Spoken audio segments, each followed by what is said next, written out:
ہر حال میں اس درے کو نہیں چھوڑنا ہے، یہاں سے نہیں ہٹنا ہے، چاہے اسلام کو فتح حاصل ہو یا چاہے اسلام کو شکست پاس ہو، لیکن تم اپنی جگہ پر برقرار رہنا۔ اور اس لشکر کو اور یہ ہدایت کرنے کے بعد حضور نبی کریم صلی اللہ تعالیٰ علیہ وسلم نے لشکر کی ترتیب دی، اور حضرت عبداللہ بن مسعود رضی اللہ تعالیٰ، حضرت مسعود بن عمیر رضی اللہ تعالیٰ جو پیارے آقا صلی اللہ تعالیٰ علیہ وسلم کے مصابے تھے، انہیں اسلامی لشکر کا علم عطا فرمایا، اور ادھر سے کفار کی طرف سے طلحہ بن طلحہ کو کفار نے اپنا علم بردار بنایا۔ اس قدر یہ احد جنگ غزوہ احد ہوا کہ حضور نبی کریم صلی اللہ تعالیٰ علیہ وسلم کے جانثاروں نے منہ توڑ کا جواب دیا۔ حضرت حمزہ رضی اللہ تعالیٰ نے اس قدر لڑے کہ کفاروں کی صف میں داخل ہو کر انہوں نے کفاروں کی دھجیاں اڑا دی، لیکن بالآخر کیونکہ حضرت حمزہ رضی اللہ تعالیٰ نے جنگ بدر کے موقع پر عتبہ شیبہ کو قتل کیا تھا، اس وجہ سے ہندا نے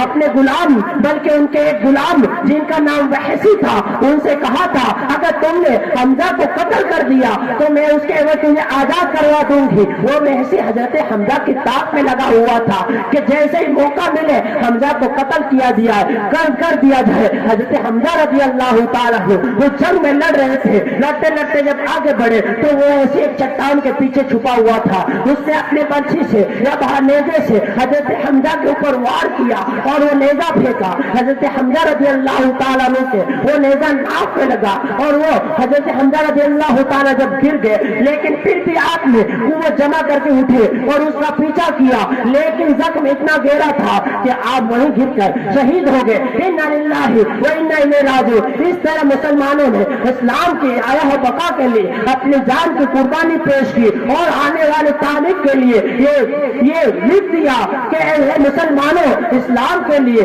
آج اگر وقت آ جائے، اسلام پر اگر کوئی ایسی مصیبت آ جائے تو تم اپنی جان کی بازی دینے سے نہ کترانا، اس لیے کہ یہ اسلام تمہیں ملا ہے تو صحابہ کرام کی اسی جد و جہد، اسی کاوشوں کا نتیجہ ہے کہ جنہوں نے اپنے گھر بار کو تو چھوڑا ہی چھوڑا، بلکہ اپنی جان کی بازی لگا دی، اپنے رشتے داروں کو، اپنے عزیز و اقارب کو جنگ میں شہید کروا دیا۔ حضرت عمیر بن جموع رحمت رضی اللہ تعالیٰ نے جو ایک ٹانگ سے لگڑا رہے تھے، ایک ٹانگ تھی، انہوں نے حضور نبی کریم صلی اللہ تعالیٰ علیہ وسلم کی بارگاہ میں عرض کیا، یا رسول اللہ صلی اللہ تعالیٰ علیہ وسلم مجھے بھی جنگ میں جانے کی اجازت دی جائے، تو حضور نبی کریم صلی اللہ تعالیٰ علیہ وسلم نے فرمایا اے عمیر تم تو ایک پیر سے معذور ہو، تم جنگ میں نہ جاؤ، اس لیے کہ اسلام اس کی اجازت نہیں دیتا ہے، اسلام معذوروں کو چھوٹ دیتا ہے، رخصت دیتا ہے، اور حالانکہ تمہارے 4 لڑکے اس جنگ میں شریک تھے، لیکن حضرت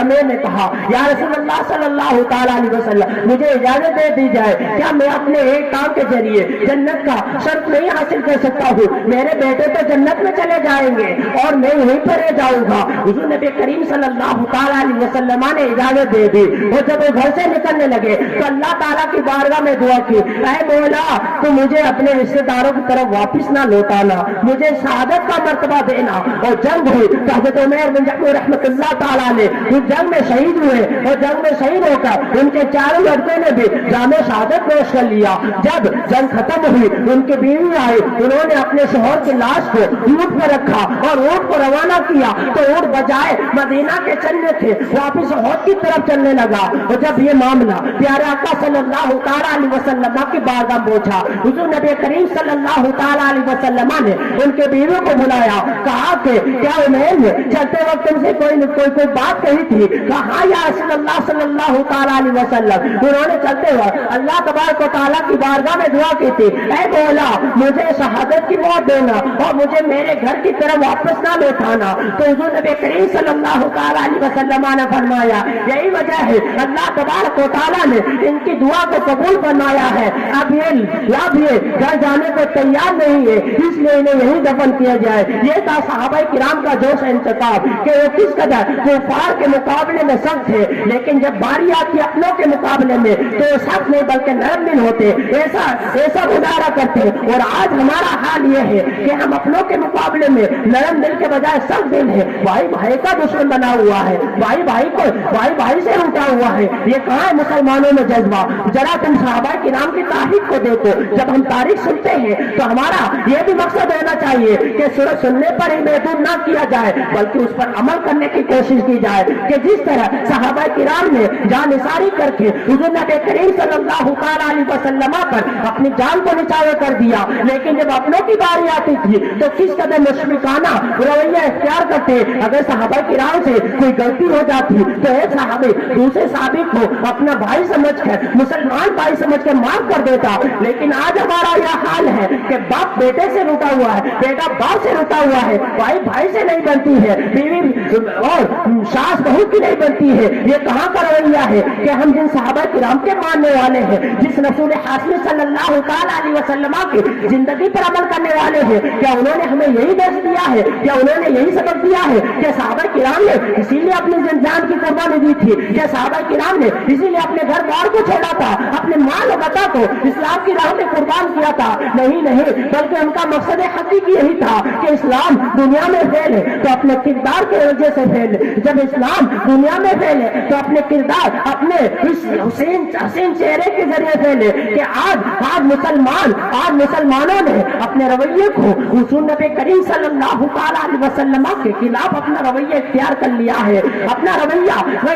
غیروں کو آئیڈل بنا کر اپنا رویہ ان کی طرح کر لیا ہے. ہمیں اب بھی وقت ہے کہ ہم سدھر جائیں اور پیارے آقا صلی اللہ علیہ وسلم کی سیرت سننے کے ساتھ ساتھ حضور نبی کریم صلی اللہ علیہ وسلم کی سیرت پر عمل کر کے ہم ثابت کر دیں کہ جس طرح وہ 313 تھے تو لڑکتا تھا زمانہ, اور آج اگر ہم انہیں کی تاریخ کو یاد کر کے انہیں کی طرح اگر حضور نبی کریم صلی اللہ علیہ وسلم کے سچے شیدائی بن جائے گے, حضور نبی کریم صلی اللہ علیہ وسلم صحابہ کرام کے وہ عشق رسول کا جذبہ اگر ہمیں میسر آ جائے گا تو تاریخ کی دنیا, تاریخ کی عورت پلٹ سکتی ہے کہ وہی دور آ جائے گا جس طرح صحابہ کرام نے اپنی جان کی بازی لگا کر اسلام کو پروان چڑھایا تھا, اسلام کا جھنڈا مشرق سے مغرب تک بلند کیا تھا. کہ اسی لیے تو کہا تھا دست تو دست ہے دریا بھی نہ چھوڑے ہم نے, دست تو دست ہے دریا بھی نہ چھوڑے ہم نے, میرے ظلمات میں دوڑا دیے گھوڑے ہم نے. یہی تو صحابہ کرام کا عشق جنون تھا کہ انہوں نے نہ سمندر دیکھا,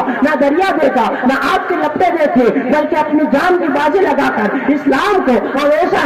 کے لیے بلند کر دیا. اس وجہ سے اسلام کو آج بھی مٹانے کی کوشش کی جا رہی ہے, اور باطل قوتیں ہر چیز اسلام کو مٹا نہیں سکتی, اس لیے کہ اسلام کو سیچنے میں صحابہ کرام کا خون شامل ہے. حضور نبی کریم صلی اللہ علیہ وسلم نے جنگ احد میں اپنے دندان مبارک اسی لیے شہید کروائے تھے. حضور نبی کریم صلی اللہ علیہ وسلم نے اپنے آپ کو اس لیے زخمی کیا تھا کہ مسلمان اس تاریخ کو بھول جائے, مسلمان صحابہ کرام کے کردار کو بھول کر غیروں کو اپنا آئیڈل بنا کر زندگی بسر کرے, زندگی گزارے. ابھی بھی سمجھنے کا وقت ہے کہ ہمیں ابھی موقع ہے ہم حضور نبی کریم صلی اللہ علیہ وسلم کی جس طرح سیرت سنتے ہیں, جس طرح سیرت سننے کے لیے ہم اہتمام کرتے ہیں, اسی وجہ سے چاہیے جس طرح ہم نے سیرت سننے کا اہتمام کیا ہے اسی طرح ہم اپنے دل کو خالی کر کے حضور نبی کریم صلی اللہ علیہ وسلم کے محبت کا چراغ, حضور نبی کریم صلی اللہ علیہ وسلم کا کردار اپنے سینوں میں, اپنے دلوں میں بسا کر اٹھے.